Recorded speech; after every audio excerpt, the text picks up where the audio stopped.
बिस्मिल्लाहिर्रहमानिर्रहीम। अस्सलामु अलैकुम वरहमतुल्लाहि वबरकातुहू। इस वक्त स्टडी कर रहे हैं हम इलेक्ट्रिकल क्वांटिटीज़ को, और जो हमारे पास फिज़िक्स के अंदर मौजूद है, फिज़िक्स की हमारे पास ये जो बुक है, ये न्यू बुक है हमारे पास। तो अभी तक हमें पहला चैप्टर ही मिला है, और फर्दर चैप्टर मिलेंगे तो इंशाल्लाह हम उसको भी शेयर करेंगे और उसको भी वीडियो बनाएंगे उनका, और देखते हैं आगे किस तरह से चैप्टर आते हैं और किस तरह से उसके अंदर टर्म्स होती हैं हमारे पास। हम कोशिश करेंगे हर एक को प्रॉपर तरीके से डिफाइन करें।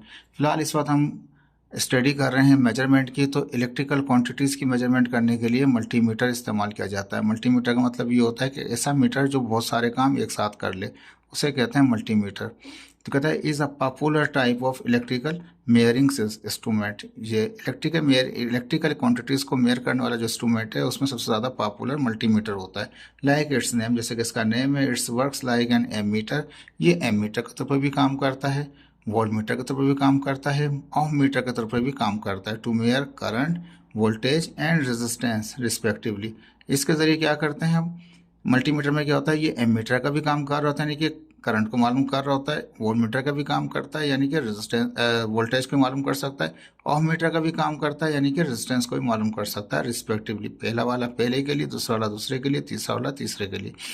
तो कहता है कि ऐसा मीटर जो तीनों काम एक साथ कर ले उसे कहेंगे हम मल्टीमीटर। तो कहता है multimeter is available in two different form. दो मुख्तलिफ इसकी फॉर्म है, एक एनालॉग और एक इसका हो जाएगा डिजिटल। जो एनालॉग है ये पुराने ज़माने में हुआ करते थे हमारे पास, जिसमें क्या होता था, एक पॉइंटर डिफ्लेक्ट कर रहा होता था और उसमें देखिए नज़र आ रहा है स्पाइरल स्प्रिंग लगा होता था, एक कॉइल होती थी हमारे पास और उसमें टॉर्क बनता था हमारे पास।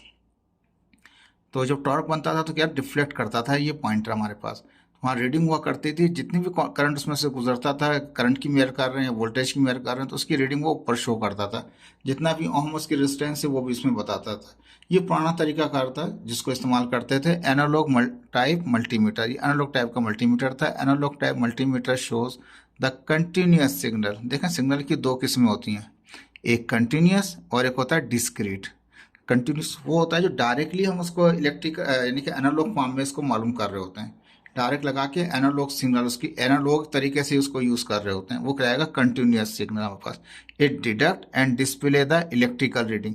ये डिडक्ट करता है जो भी सिग्नल एनालॉग सिग्नल गुजर रहा है उसके अंदर से, ये उसको डिडक्ट करेगा और डिस्प्ले करेगा उसकी रीडिंग को किसके ऊपर, जो यहाँ पे डिफ्लेक्ट करते हुए पॉइंटर के जरिए, by using the moving pointer as shown in the figure में दिखाया जा रहा है। तो सिग्नल की याद रख लें, दो किस्में होती हैं, एक कंटिन्यूस, एक होता है डिस्क्रीट। तो कंटिन्यूस सिग्नल के अंदर एनालॉग क्वांटिटीज को डायरेक्टली हम उसको मेयर कर रहे होते हैं यहाँ पे। अब आ गया आपके पास डिजिटल टाइप मीटर। डिजिटल को आप देख सकते हैं यहाँ पे, इसमें क्या दिखा रहा है हमारे पास, वोल्ट मेयर करना है तो वोल्ट के ऊपर इसको पॉइंट कर देखें, डॉट लगा रखा है इसने यहाँ पे, ताकि ये अब किस पे 20 के ऊपर है, 20 वोल्ट। कौन सा, डीसी। एक स्ट्रेट लाइन होगी तो डीसी होगा, और अगर एक साइन वेव की तरह एक वेव बनी होगी तो वो एसी होगा। ये एम्पियर दिखा रहा है हमारे पास, डीसी एम्पियर दिखा रहा है जितने भी आ रहे हैं। ये रेजिस्टेंस दिखा रहा है, इनकी रेटिंग दिखा रहा है, और यहाँ पे ये बजर दिखा रहा है हमारे पास शॉर्ट सर्किट को चेक करने के लिए हमारे पास। ठीक है, अब जैसे कि 10 एम्पियर है, इसकी ज़्यादा से ज़्यादा कम से कम कितना है, 200 micrometre, microampere, sorry 200 microampere से लेकर 10 एम्पियर तक की। अगर हमने फ़र्ज़ किया एम्पियर चेक कर रहे हैं, 10 पे रख के और उसको करंट दे रहे हैं, और वो वहाँ पे करंट जो था वो 10 नहीं था, वो 15 था, तो वो इसको ही आपको डैमेज कर देगा, इसके फ्यूज़ को। ठीक है, तो ये एक डिजिटल मीटर है जिसके ज़रिए आप क्या कर सकते हैं, एम्पियर को भी मालूम कर सकते हैं, वोल्ट डीसी को, एसी को मालूम कर सकते हैं, रेजिस्टेंस भी मालूम कर सकते हैं। ठीक है, तो डिजिटल टाइम मल्टीमीटर शोन दिखा रहा है 1.8 में, शोज डिस्क्रीट सिग्नल। क्या आ गया, ये कहता है ये डिस्क्रीट सिग्नल को मालूम कर सकता है। मैंने कहा दो टाइप होती हैं, एक कंटिन्यूस सिग्नल, दूसरा डिस्क्रीट सिग्नल। तो याद रख लीजिएगा, जो एनालॉग टाइप के थे वो कंटिन्यूस सिग्नल को मेयर कर रहे थे, और डिजिटल टाइप वाले डिस्क्रीट सिग्नल को मेयर कर रहे थे। डिस्क्रीट सिग्नल का मतलब है डिजिटल सिग्नल जो हमारे पास निकल रहा होता है, डिस्क्रीट डेटा से जो आ रहा होता है हमारे पास, उसकी मेयरिंग कर रहे होते हैं। And it's mayor and display the numeric measuring unit and value. कहता है कि इसमें क्या करता है, डिस्प्ले कर रहा होता है, मेजरमेंट कर रहा होता है, उसकी वैल्यूज़ को शो कर रहा होता है, न्यूमेरिकल को यहाँ पर डिस्प्ले के ऊपर। सो डिजिटल मल्टीमीटर, डिजिटल का डी, मल्टी का एम और मीटर का भी M, gives a more accurate. ये बहुत ज़्यादा एक्यूरेट होता है। मैंने पढ़ाया था आपको एक्यूरेसी किसे कहते हैं, यानी कि वो अपने असल वैल्यू जो एक्चुअल वैल्यू है उसकी, वो उसकी कितना करीब है, तो ये एक्यूरेट वैल्यू देता है। फास्ट रिस्पॉन्स करता है। उसमें क्या होता है, वो डिफ्लेक्शन कर रहा होता है तो उसको रुकने में भी टाइम लगता है, हम कहते हैं रुकेगा फिर देखेंगे उसको, तो वो थोड़ा रुकता है तो फिर जाके दिखाता है, ये फ़ौरन ही फास्ट रिस्पॉन्स कर देता है। रीडेबल डिजिट आ जाते हैं, इसमें डिजिट होते हैं, उसमें नंबर्स होते हैं, आप गिनते हैं यार ये कितना डिजिट हो गया, ये 4 पॉइंट कितना हो गया, 5 हो गया। अच्छा, इस तरह से करना पड़ता है उसके अंदर, किसके एनालॉग वाले के अंदर। इसके पॉइंटर में ओ अच्छा ये कहाँ पहुँच गया, अच्छा ये 5 हो गया, अब ये 5 पॉइंट कितना है, ये 4 है, अच्छा ये 4 देखना पड़ता है, गौर करना पड़ता है। लेकिन यहाँ पे ऐसा नहीं होता, यहाँ पे डिजिट सामने आ जाते हैं हमारे पास। तो ये मोर एक्यूरेट है, फास्ट रिस्पॉन्स है इसका, और क्या है, रीडेबल डिजिट है, आउटपुट है इसका ओवर एनालॉग मल्टीमीटर। एनालॉग वाले के मुकाबले में डिजिटल मोर एक्यूरेट है, मोर फास्ट रिस्पॉन्स है और रीडेबल डिजिट है। कहता है digital meter is also called smart meter, इसको स्मार्ट मीटर भी कहते हैं, एडवांस मीटर भी कहते हैं। With this single smart meter, इस एक सिंगल स्मार्ट मीटर के जरिए you can mayor multiple units, मुख्तलिफ यूनिटों को, यानी कि ये कह रहे हैं मुख्तलिफ क्वान्टिटीज़ को आप मेयर कर सकते हैं। Instead of buying separate meter to measure current voltage resistance and so on. तो कहता है कि ऐसा करना क्या ऐसा करते हैं आपके बजाय इसके कि आप एक एम्पियर मीटर लेके आए करंट मेयर करने के लिए, एक वोल्ट मीटर अलग से लेके आए हैं वोल्टेज मालूम करने के लिए, एक रजिस्टर मीटर ओम मीटर अलग से लेके आए हैं रेजिस्टेंस मालूम करने के लिए। नहीं, ऐसा नहीं कर सकते, इकोनॉमिकल हमारे लिए सही नहीं है। ये एक मल्टीमीटर क्या करता है, सारे फंक्शनों को एक साथ दे देता है। ठीक है, and so on you buy digital multimeter, you आप बाय कर सकते हैं एक डिजिटल मल्टीमीटर को। ठीक है, तो डिजिटल मल्टीमीटर में क्या होता है, हमारे पास तमाम हमारे पास जो चीज़ें होती हैं उसकी वो क्वांटिटीज़ को एक ही मीटर में ही आप मालूम कर लेते हैं। फिर ज़बरदस्त आपको टूल किट के अंदर एक सिंपल सा एक छोटा सा मल्टीमीटर पड़ा हुआ होता है जो सारे फंक्शनिंग कर लेता है। ऐसा नहीं है कि हर एक चीज़ का अलग अलग मीटर लेके चलेंगे आप। ठीक है, इसके बाद हमारे पास सेकंड इंपॉर्टेंट हमारे पास टॉपिक आ रहा है cathode ray oscilloscope. Cathode ray oscilloscope को CRO कहा जाता है। अब देखिए ये आपके पास ऑसिलोस्कोप दिखा रहा है हमारे पास, ये यहाँ दिखा रहा है, इसके चैनल वगैरह दिखा रहा है कि आप चैनल वगैरह उसमें देंगे किसी सिग्नल जनरेटर के ज़रिए, फ्रीक्वेंसी जनरेटर के ज़रिए, किसी सिग्नल जनरेटर के ज़रिए देंगे। ठीक है, और यहाँ पे अगर ये और इसके प्रोब वगैरह अलग, प्रोब के अलग अलग फंक्शनिंग हमारे पास है। ठीक है, ये एक ही टाइप में नहीं आता, मुख्तलिफ किस्म के आते हैं हमारे पास ऑसिलोस्कोप। इनका फंक्शन क्या होता है, वोल्टेज की मेजरमेंट करना, फ्रीक्वेंसी की मेजरमेंट करना, फेज की मेजरमेंट करना, इम्पीडेंस की मेजरमेंट करना, डिस्टोर्शन की मेजरमेंट करना। ठीक है, ये तमाम चीज़ों की मेजरमेंट हम एक ऑसिलोस्कोप से कर लेते हैं। मल्टीमीटर हम सिर्फ क्या कर रहा होता है, मल्टीमीटर हमें सिर्फ डिजिट दे रहा होता है, सिर्फ डिजिट रीडिंग दे रहा होता है, लेकिन जो करंट है या जो वोल्टेज है या जो फ्रीक्वेंसी है, जो फेज है, उसकी वेव फॉर्म नहीं दिखाता। यहाँ सिर्फ डिजिट आते हैं, वेव फॉर्म नहीं आती। और ऑसिलोस्कोप में क्या होता है, इसके अंदर हमारे पास क्या आता है, वेव फॉर्म भी आती है, ये याद रखिएगा इसको। तो cathode ray oscilloscope is a type of electronic instrument. Cathode ray oscilloscope जो है वो इलेक्ट्रॉनिक टाइप का इंस्ट्रूमेंट है, date can be use for a variety of measurement technique. इसमें वैरायटी ऑफ मेजरमेंट टेक्निक्स होती हैं, इसके जरिए आप मेजरमेंट कर सकते हैं। सम कॉमन टेक्निक्स आर को उसको हम नीचे डिफाइन कर रहे हैं इसके अंदर। अब इसमें जो पहली मेजरमेंट टेक्निक दिखा रहा है वो हमारे पास है वोल्टेज मेजरमेंट, कि वोल्टेज की मेजरमेंट कैसे करते हैं। तो ये मैंने आपको पहले बता दिया कि ये पार्ट्स अलग अलग सब में डिफरेंट हो सकते हैं, सबका एक जैसे नहीं होते, फंक्शनिंग एक हो सकती है, लेकिन ये प्रॉब वगैरह आगे पीछे हो सकते हैं, चेंज हो सकते हैं। मुख्तलिफ किस्म के लोग, मुख्तलिफ कंपनियां मुख्तलिफ टाइप के वो ऑसिलोस्कोप बना रहे हैं। अच्छा, गौर से देखिए इसमें क्या हो रहा है, इसमें एक आपको ग्राफ पेपर की तरह एक स्क्वायर बॉक्स नजर आ रहे होंगे, देखें सब में स्क्वायर बॉक्स है, जैसे ग्राफ पेपर होता है उस तरह से होता है। इसमें एक को हम बनाएंगे हॉरिजेंटल एक्स एक्सिस बना लेंगे, और एक को हम क्या बना देंगे, यहाँ पे लाइन करके उसको वर्टिकल वाई एक्सिस बना देंगे। ठीक है, थोड़ा सा इंट्रोडक्शन दे रहे हैं इसको आपको ताकि आपको आइडिया हो जाए। ठीक है, पहली बात यह है कि इसमें ब्लॉक्स होंगे, जिस तरह से ग्राफ पेपर पे जब हम कोई लाइन ड्रा करते थे मैथमेटिक्स के अंदर, तो ग्राफ पेपर के ऊपर पॉइंट कलेक्ट करते थे, फिर पॉइंटों को मिलाते थे तो कोई लाइन बनती थी, कोई शेप बनता था हमारे पास। ठीक है, अब यहाँ पे क्या है, सारी ये ब्लॉक हैं, ये सारे ब्लॉक्स में ग्राफ पेपर की तरह बना हुआ होता है। फिर इसमें हम डिसाइड बना लेते हैं कौन सा हमारा एक्स एक्सिस है, कौन सा वाई एक्सिस है। एक्स वाई एक्सिस को हम लेफ्ट भी ले सकते हैं, राइट भी ले सकते हैं, एक्स एक्सिस को ऊपर भी ले सकते हैं। वो लाइन जो एक्स एक्सिस की सही नजर आ रही है आपको, बिल्कुल डार्क नजर आ रही है, ये मूव करा सकते हैं, चाहे यहाँ पे प्रॉप के जरिए ऊपर भी ले सकते हैं और नीचे भी ले सकते हैं। यहाँ पे जो वर्टिकल होता है इसको लेफ्ट भी ले सकते हैं, राइट भी ले सकते हैं, यानी कि अपनी स्टडी करने के लिए इसको यूज करना पड़ता है हमें। लेकिन ये ऑसिलोस्कोप में एक काम करते हैं, वोल्टेज की मेजरमेंट कर रहे होते हैं। तो cathode ray oscilloscope can be use to measure the voltage of a signal. किसी भी सिग्नल का वोल्टेज की मेजरमेंट करते हैं by displaying its waveform. उसकी डिजिट नहीं आ रहे होंगे, उसके पास का दिखा देता है डिजिट यहाँ पे भी, लेकिन क्या होता है कि हम वेव की सूरत में स्टडी करेंगे कि इस वक्त वोल्टेज कितना है, on the screen, wave form के जरिए वोल्टेज निकालेंगे उसका। ठीक है जी। The vertical axis of the display represent the voltage, जो वर्टिकल है वाई एक्सिस है इसका, वो किसको जाहिर करता है, वो वोल्टेज को जाहिर करता है। And the horizontal X axis represent the time, जो हॉरिजॉन्टल एक्स एक्सिस है वो रिप्रेजेंट करता है किसको, टाइम को। The peak to peak voltage, sine जो वेव बनती है उसमें एक पीक पॉजिटिव भी आता है और एक नीचे का निगेटिव पीक होता है। कहते हैं पीक से पीक तक का voltage of the signal can be mayor bye using the cathode oscilloscope vertical and horizontal कसर के जरिए। देखिए किस तरह से मालूम करते हैं, ये मैं आपको दिखा देता हूँ। ठीक है, ये मैंने एक बनाया है वोल्टेज की मेजरमेंट का। देखिए ये ग्राफ पेपर पर नजर आता है, आपको स्क्वायर्स होते हैं। ठीक है, अभी मुझसे क्या हुआ, मैंने जब ये बना लिया था लेकिन बाद में इसको शो कराया यहाँ पे, वो बहुत छोटे छोटे पेपर थे, काउंटिंग में थोड़ा मिस्टेक हो गई। मैंने ये कहा कि एक ब्लॉक जो बराबर है, फर्ज किया वो कितना है, 1 वोल्ट के बराबर है। 2 ब्लॉक होंगे तो कितना हो जाएगा, वो 2 वोल्ट। अगर 5 ब्लॉक होंगे तो कितना हो जाएगा, वो फिर 5 वोल्ट हो जाएगा। जिस तरह ग्राफ पेपर में एज्यूम करते थे हम जी, एक ब्लॉक जो है बराबर है, एक स्केलिंग जब करते थे उसकी कि वो बराबर है 1 मीटर के या 2 मीटर के, इस तरह से। तो इस तरह से हमने एक ब्लॉक को हमने कंसिडर किया है कि इसके बराबर 1 वोल्ट के। अब देखें ये ऊपर जा रहा हूँ मैं, तो 5 होने चाहिए, एक ब्लॉक, दूसरा ब्लॉक, तीसरा, चौथा। मुझसे गलती हो गई यहाँ पे क्योंकि वो बहुत छोटा पेपर था, ये तो बड़ा करके मैंने दिखा रखा है आपको। तो उसको मुझे यहाँ की बजाय यहाँ लगाना चाहिए था, तो 5 हो जाते पूरे। देखें 1 2 3 4 और ये 5, तो 5 यहाँ होता, थोड़ा सा ऊपर होता।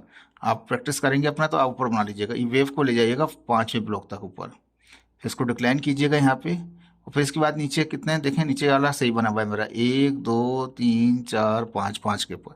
ऊपर वाला थोड़ा छोटा हो गया, थोड़ा सा एक ब्लॉक ऊपर जाना था, फिर 5 पूरे होते।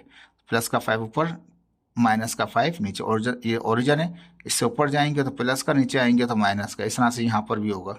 टाइम के अंदर टाइम निगेटिव तो नहीं होता है, टाइम पॉजिटिव भी होता है। तो एक पीक जो होता है, ये जैसे सिग्नल बढ़ता जाएगा तो एक पीक आ जाएगा उसका, फिर उसके बाद वो डिक्लाइन करता है, फिर उसके बाद निगेटिव में बढ़ता जाता है, एक पीक आता है उसका, फिर उसके बाद वो डिक्लाइन होना शुरू होता है, जीरो पे आना शुरू होता है। ये एक साइकिल दिखाई है मैंने आपकी, एक पीक पॉजिटिव दिखाया है, एक पीक मैंने निगेटिव दिखाया है। तो ऊपर वाला जो ये थोड़ा सा इसको यहाँ तक बनाइएगा, ऊपर 5 ब्लॉक तक। ऊपर का पीक है वो 5 वोल्ट का था, जो नीचे का पीक है वो माइनस का 5 वोल्ट। माइनस में तो माइनस का 5, प्लस का है तो प्लस का। कहता है इसका पीक से पीक तक का बताइए वोल्टेज कितना है। ऑसिलोस्कोप में इस तरह कैलकुलेशन करते हैं। तो वोल्टेज पीक टू पीक, यानी कि वोल्टेज पी पी बराबर होगा voltage peak positive minus peak positive में से निकाल दें, माइनस कर दें पीक निगेटिव को। पीक पॉजिटिव कितना था, प्लस का 5 था। ठीक है, ये फार्मूले का माइनस आ गया। और निगेटिव वाला जो, ये निगेटिव पीक जो था वो खुद -5 था। माइनस माइनस कितना हो गया, 5। तो कितना हो गया यहाँ से यहाँ तक का वोल्ट, वो टोटल 10 वोल्ट हो गया हमारे पास। तो ये क्या है, ऑसिलोस्कोप के अंदर ये वेव बन रही होती है, उस वेव के अंदर हम देख रहे होते हैं कि एक डिवीजन जो है, एक ब्लॉक जो है वो कितने का है। फिर उसको कैलकुलेट करते हैं और उसको फिर वो मालूम कर लेते हैं। ठीक है, तो ये हो गई वोल्टेज की मेजरमेंट ऑसिलोस्कोप के जरिए। इसके बाद दूसरा आता है फ्रीक्वेंसी मेजरमेंट, फ्रीक्वेंसी की मेजरमेंट। तो a cathode oscilloscope can be use to measure the frequency of a signal by displaying its wave form.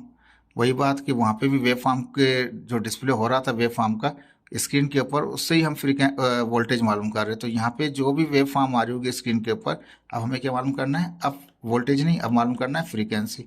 Observing the number of cycle, frequency के लिए नंबर ऑफ साइकिल ऑब्जर्व करते हैं, उसके लिए peak to peak voltage measure कर रहे होते हैं।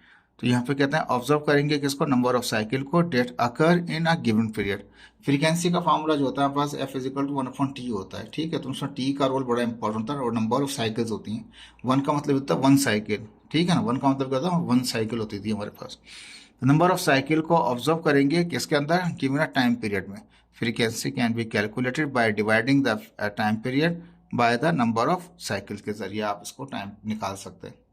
देखिए इसको मैंने किस तरह से किया, जरा वो देख लीजिएगा।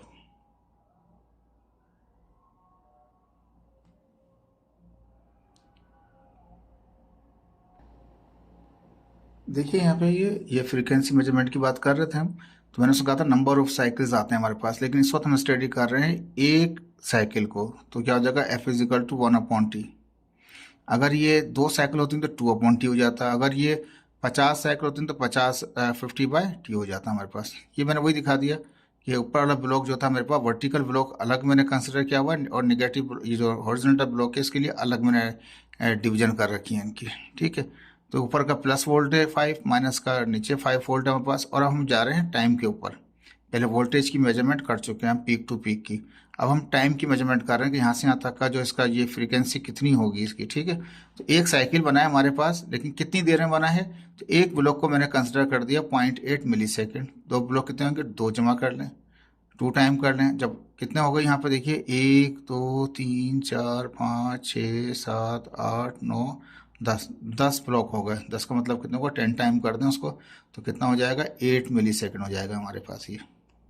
तो टाइम कितना निकला इसका, ये यहाँ से यहाँ तक का एक साइकिल का कितना निकला, 8 मिली सेकेंड निकला। मिली का मतलब है ट्रांसफर -3 सेकेंड। फ्रीक्वेंसी मालूम करते हैं हम इसमें, फ्रीक्वेंसी इज इक्वल टू 1, एक साइकिल है तो 1 अपॉन हो जाएगा। अगर 100 साइकिल होते हैं 100 अपॉन टी होता, फिर 1000 साइकिल होती है तो 1000 अपॉन टी होता। ठीक है, तो अभी 1 साइकिल 1 अपॉन टी है। तो अब ये टाइम कितना था, 8 में 10⁻³ था हमारे पास। ठीक है, तो ये 10⁻³ ऊपर चले आएगा, तो ये माइनस का था तो ऊपर जाकर प्लस का हो जाएगा। 1 को डिवाइड करें 8 से तो कितना होगा, 0.125 आएगा। 0.125 मतलब पावर 3 ये खत्म करेंगे तो ये यहाँ आ जाएगा, तो 125 हर्ट्ज हो जाएगा। तो ये क्या है, ऑसिलोस्कोप के जरिए ये पूरा पिक्चर, ये लिखा हुआ नहीं होगा, ये तो मैंने लिख रख दिया आपको, लेकिन ऑसिलोस्कोप में इस तरह से एक इमेज आ रहा होगा आपके पास। उस इमेज को आप उसके प्रॉप के जरिए चेक करेंगे कि एक डिवीजन आपका कितने का है। यहाँ पे पूरा एक सिग्नल जो पहुंचा है तो कितने सारे हैं वो सबको काउंट करेंगे, तो आपके पास वो एक फ्रीक्वेंसी निकल आएगी इसकी, कि इसकी फ्रीक्वेंसी कितनी है। फ्रीक्वेंसी को मालूम कर सकते हैं हम। ठीक है, ऑब्जर्व नंबर ऑफ साइकिल से और उसके गिवन टाइम पीरियड से। ठीक है, और उसको कैलकुलेट करने का डिवाइडिंग टाइम पीरियड को by number of cycle, number of cycle divide by time period था, लेकिन यहाँ पर उन्होंने लिखा हुआ है whatever, I don't know. ठीक है, तो फेज मेजरमेंट क्या है, cathode oscilloscope can be use to measure the phase. अब तीसरा काम क्या कर रहा है, ये फेज ही मालूम कर रहा है। अब फेज मालूम करने के लिए, फेज का फेज डिफरेंस मालूम करने के लिए बिटवीन 2 सिग्नल, तो 2 सिग्नल होने चाहिए, एक सिग्नल में तो नहीं मालूम होगा। डिफरेंस कैसे होगा, तो 2 सिग्नल डाल देंगे हम उसके अंदर, चैनल 1 और चैनल 2 के जरिए दोनों सिग्नल डाल देंगे। फिर कहेंगे to by displaying both signal on a screen, दोनों सिग्नल आ रहे होंगे स्क्रीन के ऊपर, and observing the relative position, उनकी पोजिशन से हम अंदाजा लगाएंगे ऑफ देयर वेव, उनकी वेव की पोजिशन से कि ये क्या है सिग्नल, कितना डिफरेंस है इनके एंगल के अंदर आता है। Phase difference B calculated by using CR cathode oscilloscope time base and the position, time base से और किससे, उसके wave form on the screen के ऊपर। देखें मैंने किस तरह से इसका थोड़ा सा एक फॉर्म बनाया आपके लिए।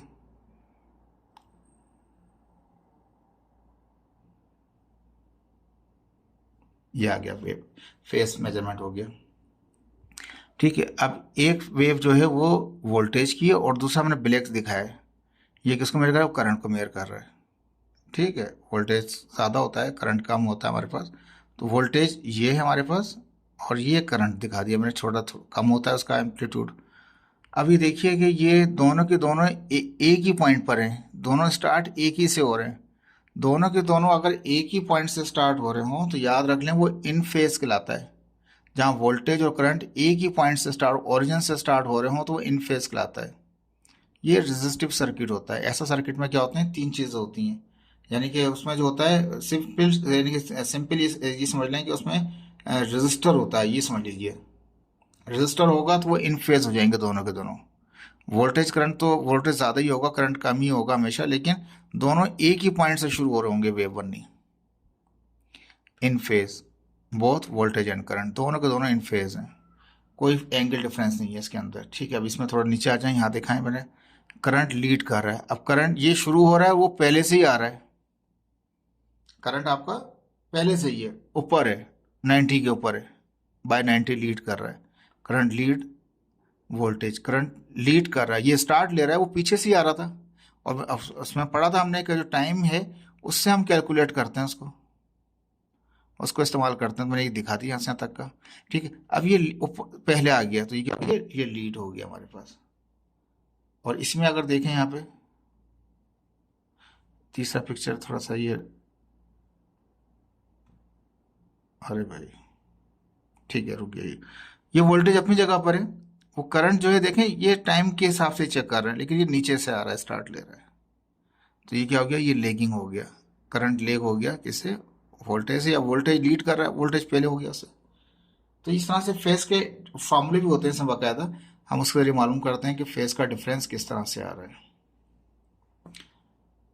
ठीक है जी। तो कहता है कि हम इसके ज़रिए क्या कहता है, the phase difference can be calculated, उनको कैलकुलेट कर सकते हैं by using cathode oscilloscope time based मैंने टाइम में दिखा था, एरो बना रखे थे, दोबारा दिखाता हूँ, देखें टाइम में ये मैंने बना रखा था, वो सेम थे, वो इन फेस थे। ये लीड कर रहा था तो वो इंडक्टर लगा हुआ था उसके अंदर, सर्किट में क्या था, उसके सोर्स के साथ इंडक्टर लगा दिया, अब लगा दिया कैपेसिटर लगा दिया तो लेक करेगा हमारे पास वो। ये आगे जाके स्टडी करेंगे आप इन चीज़ों को। तो कहता है cathode oscilloscope time base and the position, time base से चेक किया हमने और उसके साथ उसकी पोजीशन से चेक किया। अब इसका आ रहा है यहाँ पे इम्पीडेंस मेजरमेंट। इम्पीडेंस मेजरमेंट हमारे पास इस वक्त जो ये इसमें दिखा रहा है, तो ये एक सिंपल रेजिस्टिव दिखा रहा है जो इन फेज वाला में दिखाया था पहले वाला फेज के अंदर, जो फेस की मेजरमेंट कर रहे थे। ठीक है, तो cathode oscilloscope can be use to measure the impedance. Impedance कहते हैं रेजिस्टेंस को, रेजिस्टेंस को मेयर करते हैं ऑफ अ सर्किट, सर्किट की by injecting a frequency known frequency signal into a circuit. क्या करते हैं हम, जनरेटर के जरिए एक फ्रीक्वेंसी, ऑसिलोस्कोप में एक फ्रीक्वेंसी इंसर्ट कर देते हैं, फिर चेक करते हैं कि अब ये रेजिस्टेंस की यानी इम्पीडेंस क्या होगी सर्किट की, observing the response on the cathode ray oscilloscope के ऊपर चेक करते हैं स्क्रीन पे। The impedance can be calculated from the ratio of voltage and to the current is the circuit. यानी कि voltage R is equal to V over I होता है हमारे पास, ये ओम्स, आपने ओम्स लॉ पढ़ा था पहले मैट्रिक में, V is equal to I R था हमारे पास। तो जब I V is equal to I R, voltage बराबर होता है करंट इनटू रेजिस्टेंस के। अगर रेजिस्टेंस यानी कि इम्पीडेंस मालूम करनी है तो क्या होगा, impedance is equal to voltage upon time हो जाएगा हमारे पास। अब यहाँ पे हम सिंपल रेजिस्टिव की स्टडी कर रहे हैं जिसमें कोई इंडक्टर वगैरह नहीं लगा रखा और ना ही कोई कैपेसिटर लगा रखा है हमने। इसकी एक फॉर्म दिखा देता हूँ मैं आपको, जिस तरह से यहाँ पे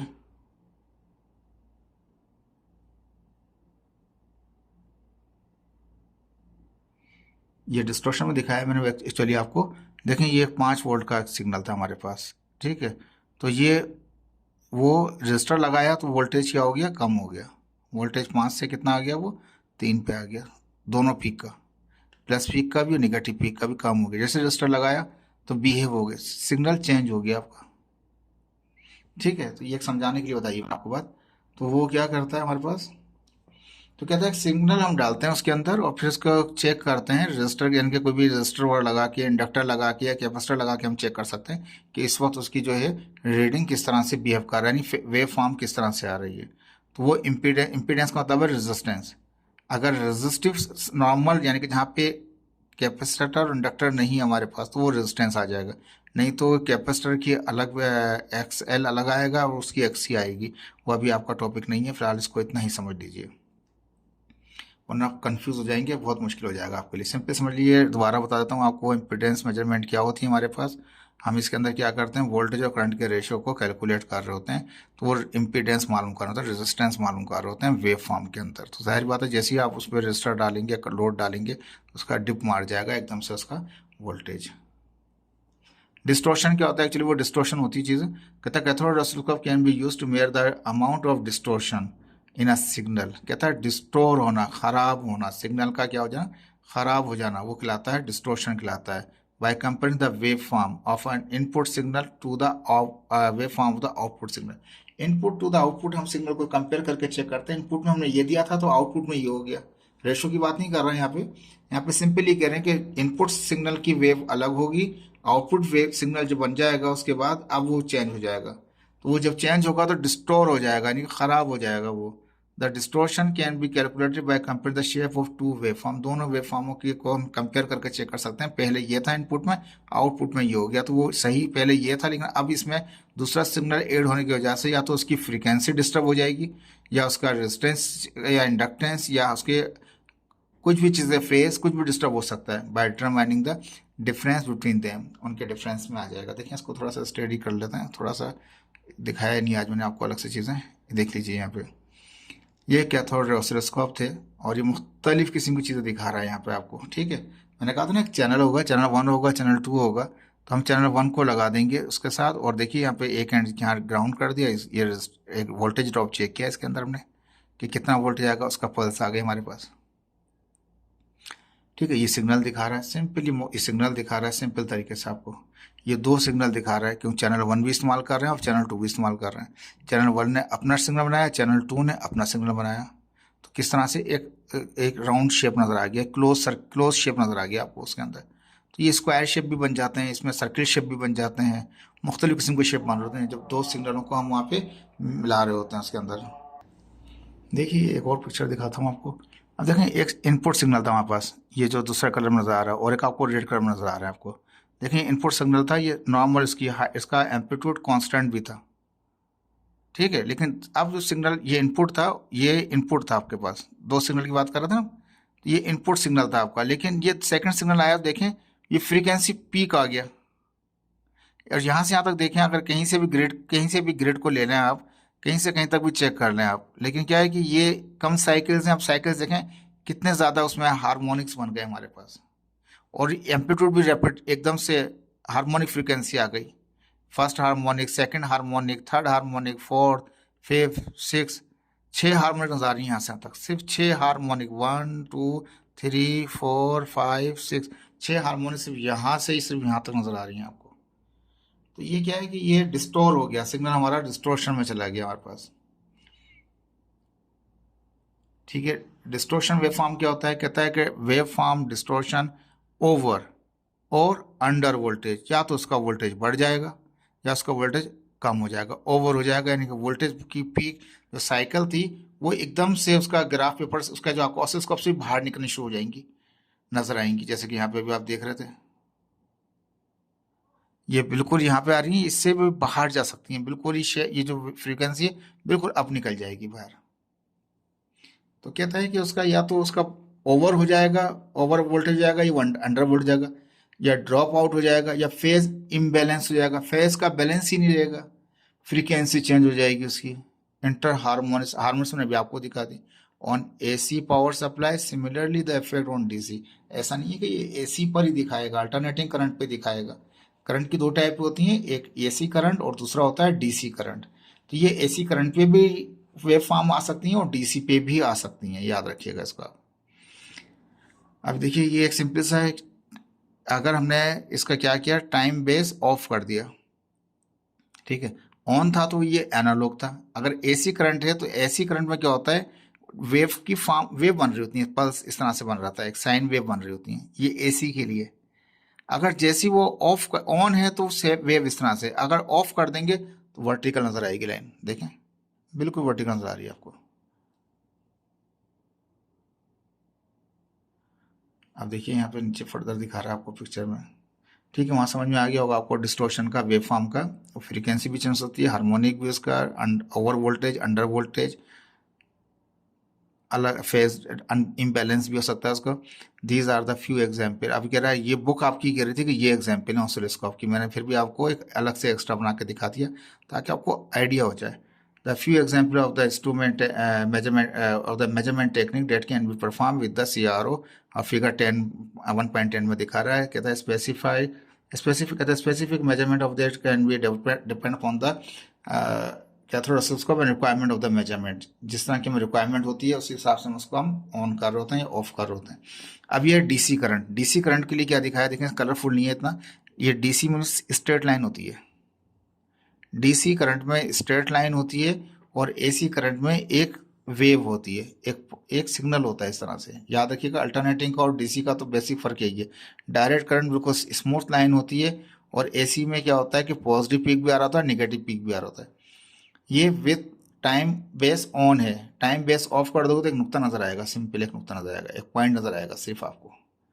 और जब अल्टरनेटिंग करंट वाला होगा, जो एसी करंट का सिग्नल होगा आपका, ये डीसी करंट का सिग्नल था, ये डीसी करंट का सिग्नल था, ये आपका एसी करंट का सिग्नल है। तो एसी करंट का सिग्नल क्या होगा, एकदम से वर्टिकल लाइन नजर आ जाएगी आपको। देखें होपफुल आपको ये समझ में आया होगा, मैंने थोड़ी मेहनत की है, इसको समझने की कोशिश कीजिएगा। तमाम बच्चों से वो रिक्वेस्ट है कि इसको पढ़ें और समझने की कोशिश करें, आगे फ्यूचर के अंदर बहुत ज़्यादा चीज़ें आपकी इसी तरह की आएंगी। ओके, थैंक यू, अल्लाह हाफिज़।